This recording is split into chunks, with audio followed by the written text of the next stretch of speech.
and welcome to PPC Live The Podcast. I'm your host, Anu, the founder of PPC Live.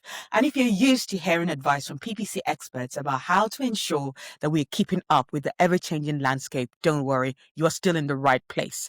Every week, I'm speaking to a different PPC expert about their biggest F-up this time. So not just, advice about what they're doing in the accounts. It's the really interesting stories that we go for here. We're sharing how the mistakes happened, what has been disappointing, what was expected, what was not expected, who are helpful and people who were not. This week, I speak to the very lovely Amy Hebdon, who is an international speaker and, leads a fantastic agency, Paid Search Magic. Paid Search Magic. I knew that. I definitely knew that. She leads the paid search agency, Paid Search Magic. And she shares a couple of stories as well about, some mistakes that happened early in her career, how she felt about it, just things that she'll do differently so that you wouldn't make the same mistake. All right, let's go speak to Amy. Hello, Amy. Welcome to PPC Live, the podcast. Thanks so much for having me. It's such a pleasure. Yeah, just before this, Amy and I were chatting and we are talking about how she does so many amazing talks. We met in person. It was so lovely last year at SMX Advanced. It was really great. Her talks were one of the ones that people loved. And she was like maybe saying that she might be taking a break from speaking. And I'm really going to try and convince her, even after this, to not do that because we really need to hear from more experts like Amy. You've got such a fantastic and unique perspective. And this is a surprise. I wasn't going to say this, and I just remember this now. I've got a special thanks for Amy because when I started working for Search Engine Land, it was a new role to me. And just out of the blue, I got a LinkedIn message from you, Amy, just saying, Anu, I love your articles and I love what you're doing. And oh my God, when sometimes imposter syndrome hits you and you just need to see that. It's where someone that has no ulterior motive just goes, you're doing a good job. And that just meant everything to me. So thank you very much for that. Well, thank you for all the work you do over there. It's incredible. Thank you. I know my audience will like, I know you do this all the time. You just start chatting and you've not even introduced us to your guest. So let's introduce Amy. Amy is a very much renowned, long-running paid search expert who has decades of experience running results-driven SEM campaigns, trying to very much achieve aggressive CPAs and CPLs across the pharmaceutical industry, financial services, tech, consumer retail, restaurants, hotels, etc. Has audited more than 100 accounts, certified in Google AdWords, analytics, Market Motive, MetClabs. These are even brand names I have not heard of. Has experience in social media, SEO, landing page testing, content marketing, display, and email marketing. And I'm seeing even more of that from PPC experts, especially the ones I really expect to have that wide variety of knowledge, which is very important, especially with the whole AI world coming into of that whole broad knowledge of knowing how the other channels work, even though you specialize in paid search. So really great one to see. Fun fact, so Amy and her husband are going to be raising quail. I have never heard of anyone who raises quail. And how's your research going on with that? Are you quite hopeful that you'll be able to get it right? Yeah, I mean, apparently quails kind of tend to have a death wish, and so that's the scary thing is that they die very easily. So we're trying to figure out how to give them the best environment possible so that doesn't happen. I But know. but we're excited to have them because the roosters are quiet, which means you can have male quail as opposed to chickens where we can just have chickens and not roosters, and so can be a little more self-sustaining that way, even though you get smaller eggs. Yeah, absolutely. I mean, if you're going to go out of your way to try to raise, a new kind of animal, you should do the research to make sure that you know how to keep them alive. Because you were saying earlier on that some people just write on Facebook that saying that they just gave them some kind of food and they died and they don't know what to do. If you just buy an animal like I don't know, buy a toy, and then you're like, oh, I didn't figure it out, and so it died. Like that's way too high of a consequence. Like you have to know what you're getting into. Absolutely. Know what you're getting yourself into, which I also said that it's a very great translation of her skills in paid search. She's all about knowing what you're getting into and helping us do that as well. And yeah, going on to what we're going to talk about next, Amy proposed two stories, and I was like, the second one really grabbed my attention because it was just one of those cases where it puts yourself in a difficult position. even though you felt you were doing the right thing at the time. And sometimes that's how mistakes look like. In that moment, you do think you're doing the right thing and you're going to do the right thing by your customers. So yeah, thank you so much, Amy, for being able to share the story with us. This is something that a lot of us, I'm sure, will learn from. So yeah, please take it away, Amy. What's the F up you'd like to share with us today? Yeah, so like you said, it's something that at the time I thought I was doing the right thing, but which was that we were in a situation where the the creative team had decided to run creative that really was not compatible with Google Ads. It was a gym, a fitness wellness, I guess a fitness center gym, and they were using a campaign. What they were trying to promote was like really just like bodybuilding and just they some creative that was not suitable for it was not family safe, right? And I mean, it Yeah. wasn't a big deal. It was like you wouldn't necessarily look at it and say, "Oh, that's pornography." But Google was. Google was saying, "We're not going to run this because, it's exposing too much skin or whatever." And it was just kind of like people were a little glossy and oiled up and whatever, and they just didn't like it. It didn't look like gym to them. So we kept Oh. on not being able to run the creative. And so this, is a continued problem throughout the campaign. And so we'd be Mm. pushing back, for the client, but then the person who was our point of contact was very, very junior person and Oh. just did not have the ability to manage or to negotiate that situation. And so Yeah. he'd be like, well, the creative team likes it, so run it. It's like, okay, but we can't. So one time we all had this big hands-on where like we're talking with the CEO, the C-suite, the leadership team, and everyone was Mm-hmm. there, and we were doing our report about here's what's going on. And like these are the people where you have to say here's what paid search even means, right? Because they don't Yeah. know. They're like, well, what's the Yep. difference between that and SEO? So everyone, the higher ups are all there. And so I'm like, I'm going to make my case about why we can't have this creative running anymore. And I did. I was able to convince, to get the attention of the leadership team of like, this is not appropriate. We need to rethink this strategy because this doesn't work on Google. Mm. So I thought, okay, I did what I needed to do. But what actually happened is that the other team that was like producing all this creative, they did not share that opinion that that was Mm. the right thing. They felt like I really threw them under the bus. They went and talked with my manager afterwards and had this special meeting and was saying how I was inappropriate. And it didn't like I didn't get in trouble with my company, but I did absolutely like this was a team that I would have liked to continue to work with. Like they were good people, and I kind of burned that bridge with them that they didn't like the way I handled it. And so it was not the right approach. Like I wasn't thinking through Mm-hmm. everything. I was just trying to get my point across, but kind of it came at a cost. Yeah. Oh, that's annoying. And at what point was it just was it months later, or was there a point even maybe it was when the meetings were happening that made you think, oh no, I shouldn't have done that? At what point did it really hit you that that wasn't the right strategy to go ahead with? Well, I'll be honest, like during the meeting, like they did not seem happy with what I was saying, and I didn't care because I knew, that was their response this whole time was like, you don't get to dictate what creative does. I'm like, but I'm running like there's no point in doing this creative that it is incompatible with Google. Yeah. So the fact that they were like pushing back, like I known they would push back because they always defended their choice, right? Yeah. Because they had essentially the buy-in of leadership because leadership didn't know about this other issue. But it wasn't until like they had scheduled this meeting with my boss. I'm like, oh man, this isn't just like a difference of opinion that got worked out. This is like I just lost that chance to work with this Relax. other potential referrer of business that they didn't want to work with me anymore. Okay. So were you taken off the accounts, or No, no, I mean, because my team didn't really care, like, they stood by me in that decision, okay? but it was just that as far as my relationship with the people on this other team was, compromised after that. Compromise. Okay. And did that affect any like future decisions or like any recommendations you'd make where they would they then still take would they still take so you kept working on the account. There are different decisions to be made about different creatives after that. Did they pay more attention to what you were doing, or were they just they were where they would they go around you for comms? How did they deal with the situation in terms of working from you with you after that? That's a good question, and at this point, it's like 9 years ago, so I'm trying to remember, like, if there are any specific things, it's Yeah. what more like lost opportunities that I remember than, like, Yeah.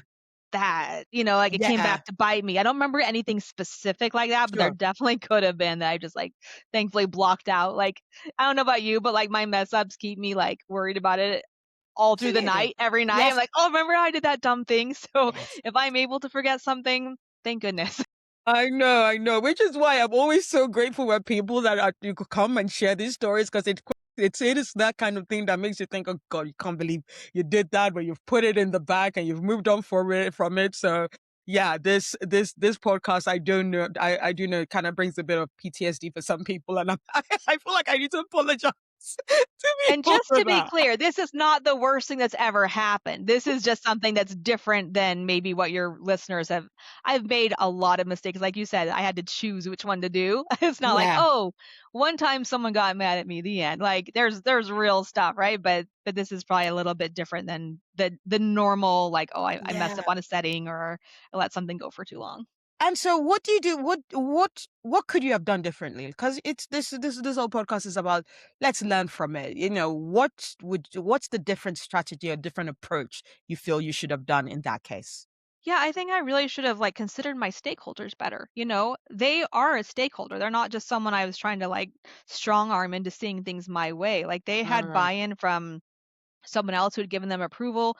So what I should have done is like work within like okay, they have a perspective on this. I should have like been really really objective and considered how potentially emotionally charged it can be to say, "Hey, you're running porn." You know, like that's something people are going to respond to, but I don't yeah, necessarily need to play that card. You know, I could have absolutely said, "Hey, here's why we can't run these." You know, like run it up the chain and you know even in the big meeting just kind of be very very objective with it and say here's the problems we're handling it, you know, I think the creative team is doing a great job. What can we do to make sure that the creatives that we have to run and the landing pages we have to run for this are in compliance and really focus on the compliance part of it rather than saying everyone's ignoring this thing we have to do. Like I could have been a lot more um just I'll say a better sport about it. You know, I could have okay, taken a better approach.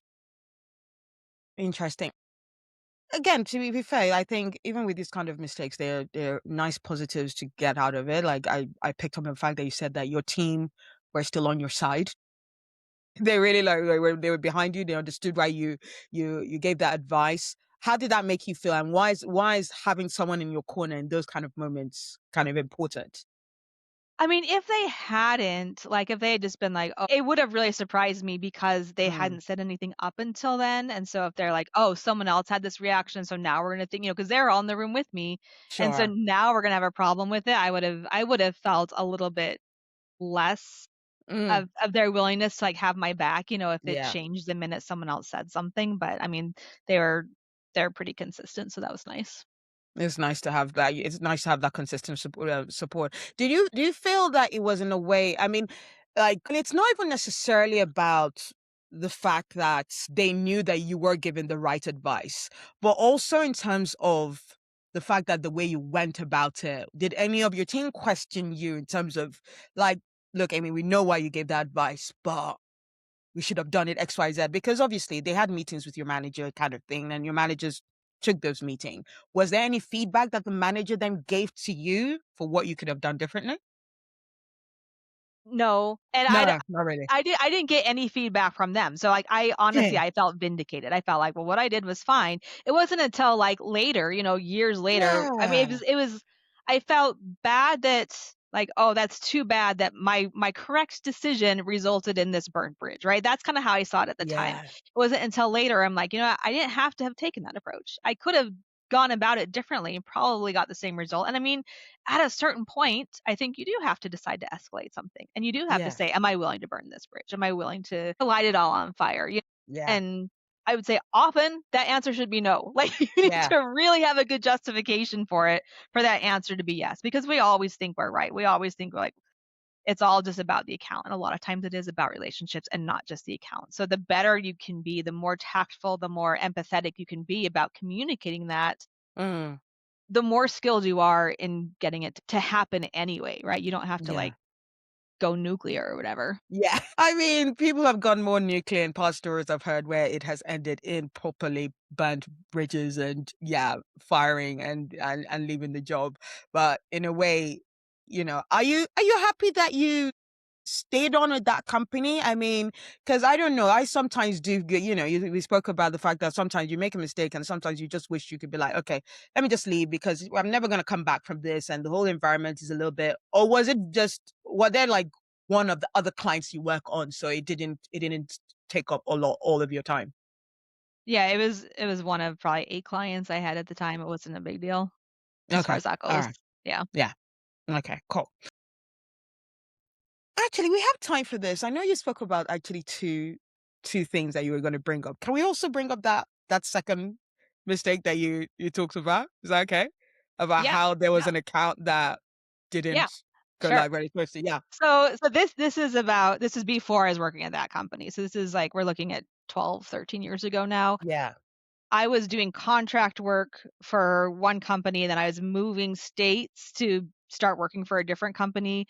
And I just had a lot going on. I was like got engaged at the time. There's just a lot of stuff was happening. Yeah. And then one of the accounts that I was working on, there was someone else who was working on it too, and it was like a low touch, low maintenance account. So they took the other person Mm. off. They're like, "Okay, Amy, you're in charge of it this month." I'm like, "Okay, great."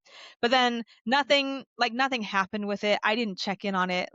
I didn't bill them. I want to be really clear about this. This is not a case where I said, "Hey, I worked on it for a bunch of time." I didn't. I did not bill them for anything for that client because I didn't work on it at all. And then like 2/3 through the month, like probably the 20th, we got a notice that it was one of those accounts that had an insertion order, where you Ah, had to have like a signed insertion order every so often in order for like you sure. to be able to spend. It was like a really weird kind of archaic setup. But the Yeah. insertion order had expired and I hadn't gotten a notice about it. And so like nothing had run for like that far into the month. And so like I didn't say anything had run, but like I should have been so much more accountable for that than I was. I was just like kind of putting hours in and like, whatever. And I hadn't taken care of that. And so because the other person was off of the account and it was just on me, it was like 100% my mistake. And it looked bad, that because the client was still charging, like my client, the agency was still charging their client for Yeah. management and like no Right. management had gone into I, it. I, And yeah, so it was not good. so did that result in drop in performance? If so, that means the account wasn't running during a period of time. At what point did the client then figure it out and go, well, what's happened during this time period? I mean, it wasn't until the end of the month. Like the client, it was okay. It was a lower touch client, but Okay. they were very hands off. Like this is one of those like they had no idea what was happening within Okay. this particular part of the business until they Yeah. got a report like 2 months later that told them. And then Okay. there was like a woman whose entire job it was to put together the report, and it took Sure. her like a month, and so it wasn't Okay. like they were like seeing sales go up or down. It was just like, "Oh, by the way, how," and so the fact that it hadn't spent indicated that it hadn't been managed. That was really the only thing. It didn't affect their business really. I know It it didn't. sounds weird, but like it was Yeah. not like it was a very indirect relationship between what was going on in paid search and what their actual business was doing. Okay. Okay. Cool. So they still made their sales target. That didn't make too much of a huge difference. Like, how did you? So, and you were the one that figured it out, or was it like the your contact that was like, wait, what's going on here? I honestly don't remember how it came up. They might have figured it out when they got like this insertion order and like, hey, this thing needs to be re-signed, or else I got it. And I was like, oh wait, that means it hasn't been running. Like if it might have been like my Google rep like reached out to me. It's like, hey, this thing needs, like we're flagging it now 3 weeks later. Okay. One of those things. Okay. Also, and like, how long a period was it offline for? It was No, probably like 3 weeks, they could say. it was I mean, about it's three somewhere weeks. between like 3 weeks and the whole month. It was somewhere around there, like where it's like not just like, oh yeah, we missed it, but it was 2 days later. It was like the majority of the month had passed when we caught it. Yeah. So, what's your big lesson from that one? I What mean, would you what they advise on ways to avoid things like that? I mean, I was just I like looking back, I'm like, how is that me doing that? Because like it's so weird that I just felt no accountability for like the management of it. Like if I remember right, I didn't report directly to the client. I was just like doing this back end Hmm. stuff. And they had like a different like client manager that reported. I think I just felt too removed from the process. And so it was just like, yeah, Yeah. I'll help out or whatever. But like I would never ever do that. You know what I mean? Like that's and what they did is they're like, all right, well, we need to manage this better. Because to their point, I mean, they also dropped the ball, right? Okay. They didn't have anyone actually on their team that was able to do it, which is why they're subcontracting this out. They didn't do any sort of Yeah. check-ins or anything, so they should have been a lot more Yeah. accountable too. I mean, Yeah. both of us, like, I'm not trying to excuse what I did Sure. at Yeah. all, but like when you subcontract with someone, you have to have a check-in at some point, Yeah. like that needs to be Absolutely. going on. So then they got to be like really particular with, okay, here's our new like, guardrails, and like every Great. single week we had to like say, here's how many impressions it got, here's how many clicks, just so they could like make sure something was running. So Running. I mean, and fair enough, like it was a little overkill, but they didn't know how to do anything else. And so that's what, because they didn't know paid search, which is again why No. they had to outsource it. So I was like reporting them all these dumb numbers, like with weekly calls and stuff. But yeah. Yeah, those are the days. Those are the days early in Yeah, your career when you're literally like, you wish you were. It's not just about the paid search person's knowledge. It's about the people managing it and knowing how paid search works with the other right. channels and knowing what they should be hearing from it. It's almost how I even see how we need to be working with AI about how if you don't understand what good quality information is, AI can give you any bunch of nonsense and you just be like, well, it's AI, so yay, copy and paste. Right. And you've got to be careful not to be the kind of person that does that. So, rounding up this part of the story, we're going to move on to talking about other mistakes that you've seen in our industry. But before we do that, what's your takeaway that you want to leave our audience with? I mean, everyone makes mistakes, and hopefully, the further along in your career, the easy it becomes to look back on it and not feel like that defines you, because it doesn't need to. But it's hard at the moment to feel like not defined by something, because you probably define yourself by being really good and not making those mistakes. When you do, it's really hard, but it does get easier the more distance there is, and it's just part of the growing process, and everyone does it. Absolutely. Exactly. And that's the thing. Everyone does this. The best of us have made mistakes. That's how you get your best learnings. That's how you know what guardrails to put in place. And so there's no point really like just going over it and mulling over it too long. Just try to learn from it, I'd say, and just move on. But things that people and our advertisers may not have moved on from in terms of what you might have seen and accounts that you've audited. You said you've audited quite a lot of campaigns and accounts. What are some of those big mistakes that you regularly see that, especially in let's say 2025, 2026 is still very young, but like in 2025, you feel that we should not be doing this? Yeah. What are some of your favorite mistakes, let's say? I mean, I feel like the biggest mistake is that people are so tactic focused in what Mm, needs to be a strategy in an objective driven field, yeah. right? Like it's like, oh, what should my bid be? It's like, who cares? What is your landing page? Oh, I don't know. Like what? Like we need to be like so focused on what the searcher needs, like what the goal is of the account, how well does the landing page solve that problem, like what's the whole sequence of conversion. And it's just so easy to focus on like, well, let me just get the right little setting set up, and then that's it. It's like you can have that all be great and still not get conversions because you're missing like this huge other part. And that's, I see that over and over and over again. It's like we're in the weeds of something, but it's that Stephen Covey quote, where like the manager is like getting people to like chop down trees, and it's the leader that climbs up the tree and looks around and says, hey, we're in the wrong jungle. Like anyone can have someone like, using machetes to chop down a tree, but are you chopping down the right trees? Like Right. it's just, Yeah. we're just in the wrong Yeah. headspace a lot of the time. Yeah, absolutely. I think like in a lot of like especially when a lot of people started getting into consultancy and kind of work, I feel it was easier to sell like your tactical skills. Like I'm great with optimizations. I know all the updates that are going on in Google Ads and that kind of thing. And sometimes I feel sometimes it's harder to sell what your strategic capabilities are, kind of thing, which it's now that's in a skill in itself, being able to sell what matters to people. But it's definitely very much more important that we do that because especially with AI taking all the, especially like the easy tactical stuff Mhm. away, Mhm. what is left for you to do if you've not sold what your strategic capabilities are? So like going into like, specifically with AI, what are some of the most of the biggest mistakes that you see?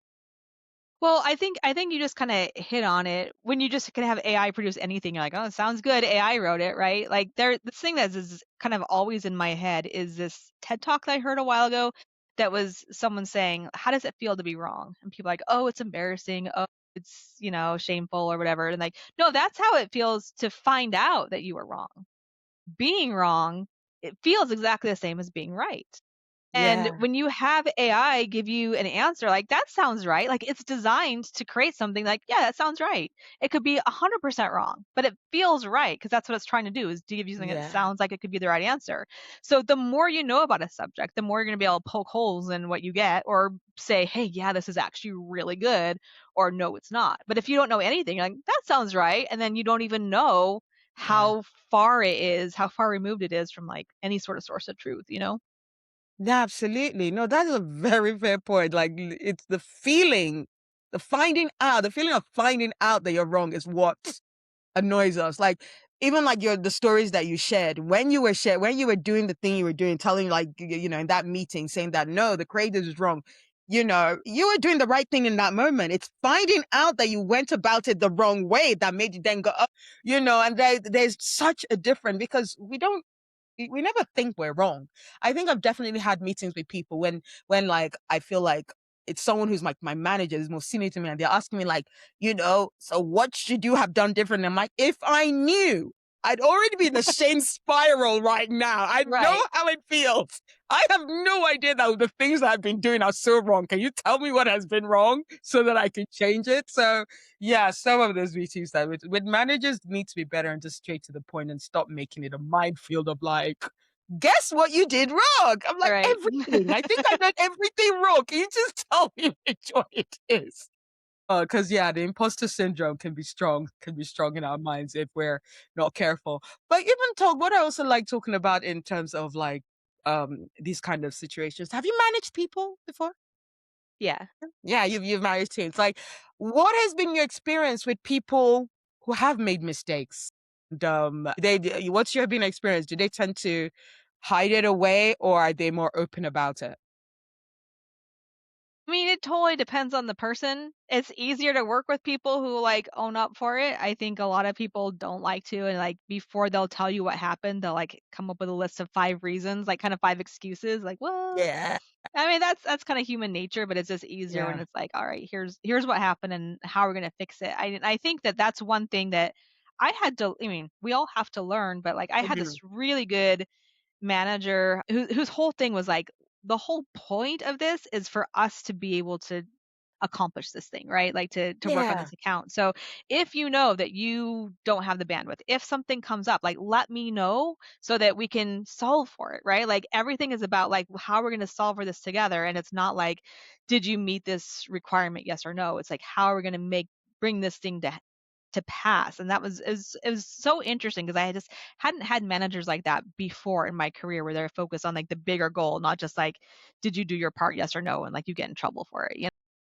yeah, absolutely. And that goes into straight into like the question I do like to ask about what's your advice to managers, to either their team or to the people who report into them, and to how they should approach mistakes, and why is it important to especially make it clear that mistakes will happen and actually to scale them through the process? Is it for the person being managed to figure out and do it the right way, or can managers do something to ensure that they instill a level of being accountable, the person being accountable and saying, okay, I'm going to report it and I'm going to say what happens? How can managers help in those processes?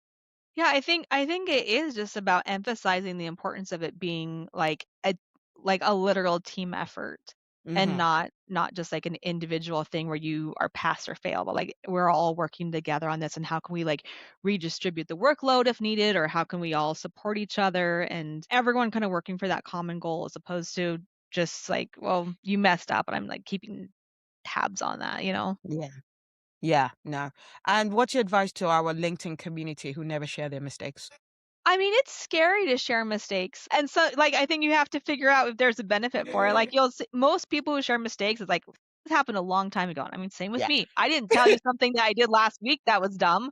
I'm telling you about something that happened 10 years ago that was dumb. because it's just easier, like, for everything that's not paid search specific, right? We have an easier time having a better perspective about it the more time has passed. Yeah, absolutely. No, I totally agree with you. And because I want to do this for our guests of January, at the beginning of the year, 2026, we're gonna have another year of maybe 2 updates a week that we're gonna try to wrap our heads around. What's your prediction for this year as to how Google is gonna, you know, what they're gonna push towards? It's probably gonna be AI, but like, what do you think that people should really be look out for and prepare for 2026? Gosh, I don't know. I think I think at a macro level, if you watch what Google's doing, like they haven't really changed tactics since I want to say like 2017. It's just more of the same, right? Like Yeah. they got on this trajectory and they're still on that trajectory Mm, snowballing, but it didn't yes. change course, right? No. So Okay. we're still going there. So like it's still just how can they get more money from you? How can they take away controls that you might use to benefit your clients because we have two different objectives. We're trying Yeah. to, be more efficient and they're trying to drive more click volume, more Yeah. costs, right? And so just being aware like we do not share a goal, so everything they do that is for their goal and not mine, I'm going to opt out of. Like that to me is Yeah. like the most important thing. It's not like, "Hey, how can I try every beta?" How can I take Yeah. reps all the time? Like, just kinda going in there, "What is your objective? Does this help your objective? No. No, thanks." I don't care how many updates you do. I'm not gonna just, like, opt in because there's more. You do come across as very level-headed, as someone who's not just flying with the wind with every new updates, and I definitely feel that we need more people like that, and that is should be our biggest advice for our audience. Try not to be getting too excited with every single post. For me, what annoys me is that I know it's the strategy of some experts to be like, look, I find out about this update first, major update, and they're getting all flashy with the pictures that they're putting Mhm. together. And I'm like, guys, not everybody, not every 30,000 of your followers needs this updates in their life. So yeah, we feel like we sensationalize a lot of things, which yeah, if you're working for the target of your client and you're meeting those targets, you just need to stay the course on that, and not every beta is going to move you in the right direction. So we've Right, all got to be careful. right.